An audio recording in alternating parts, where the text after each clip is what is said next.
Good evening, my dear friends. I welcome you all to the Hindu and the Businessline editorial analysis on July 1, 2022.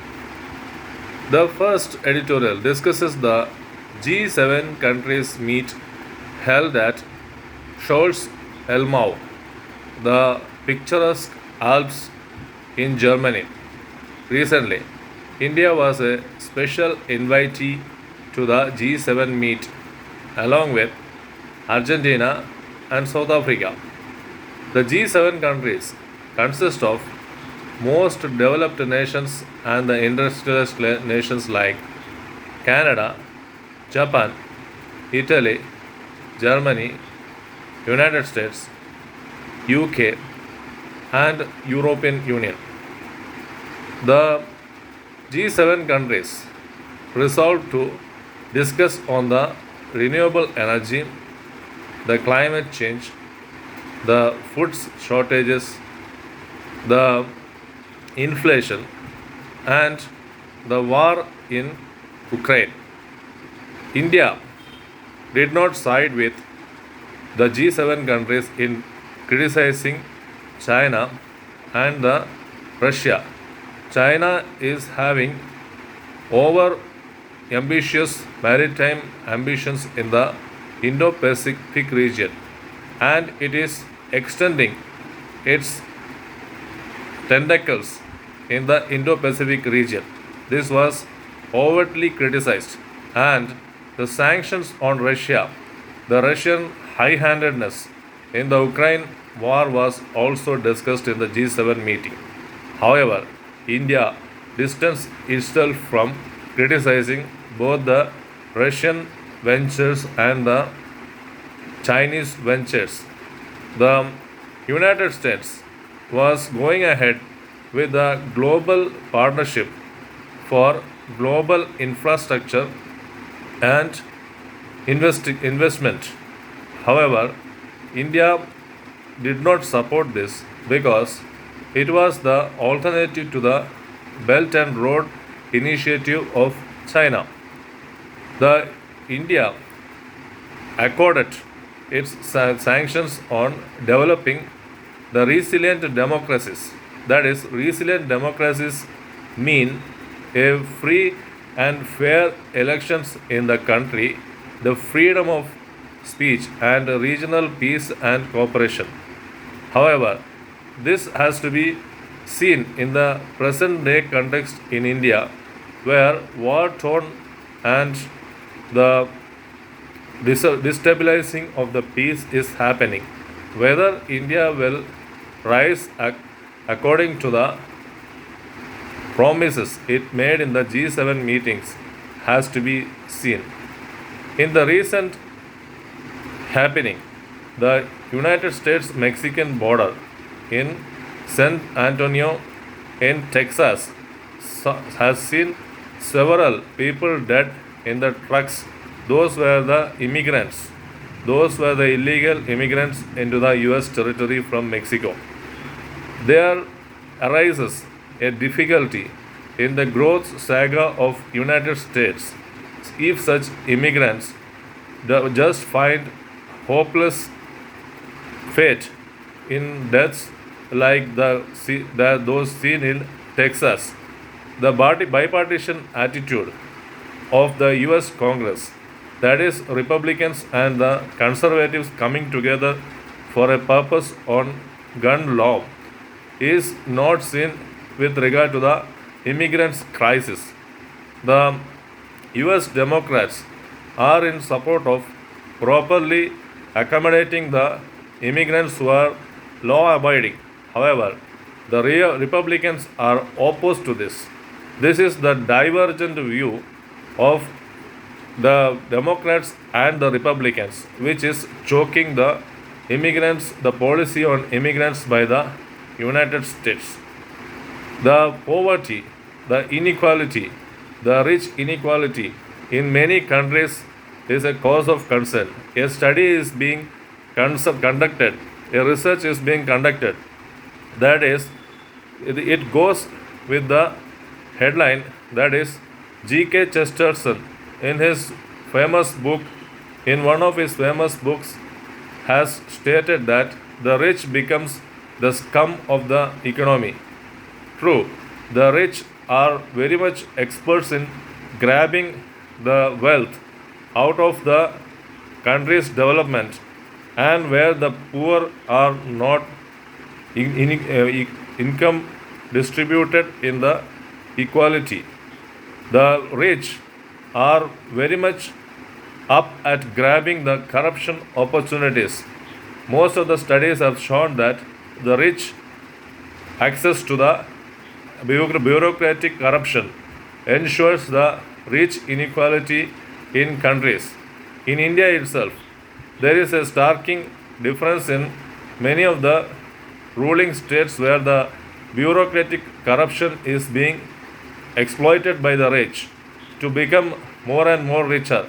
The 1% of the rich population in countries, in developing countries, where the income inequality distribution is happening, is the den of rich people who are just going on grabbing and promoting the inequality. Moving on to the business line, we have the concern for the informal sector workers in informal companies and informal enterprises. They are called gig workers. The gig workers are freelancers or informal workers for whom a pension scheme is in the making. The new labor code as well as the Nidhi Aayog is brooding over creating a pension scheme for the informal gig workers. The gig workers pension scheme will be discussed by the employees and pension fund organization in the coming meeting. The article says that a a well articulated pension scheme in the lines of Adal Pension Yojana is the right step in this direction, because the pension contributions in the Adal Pension Yojana ranges from rupees 24 to 1000 per month, and it ensures a pension of 1000 rupees minimum in the retirement ages of the workers. So this is best fit for informal workers. The informal or gig workers need some pension contribution to be given out of their the whatever possible for them. The flexibility with regard to the contribution must be established, and the defined benefit scheme, that is the defined benefit scheme, should come from the discretionary expenditure of the government at the end. The first it should start as a defined contribution scheme, the informal workers also contributing, and the government is contributing out of a small amount, and then it should convert into the defined benefit scheme, like government should meet the shortfalls in the pension payments. The GST is now the GST reform, the biggest tax reform in India, is now 5 years old. Now there are some proposals given in an article to rationalize the operation of GST in the future years to come. It says that the 80% of the GST compliant people, industrialists, are falling in the range of 1.2 crores of the businessmen. Rest 23 lakhs of the businessmen are contributing 93% of the GST revenues. The 1.2 crore GST compliant small scale traders and manufacturers are just contributing 7% of the GST revenues.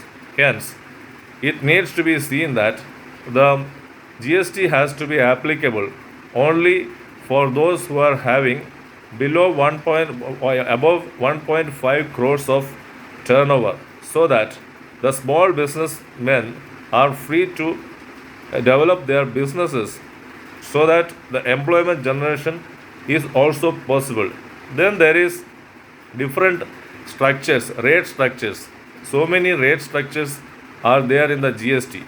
This hampers the compliance aspect. Most of the rate structures are seen that there much of revenue generation is not there.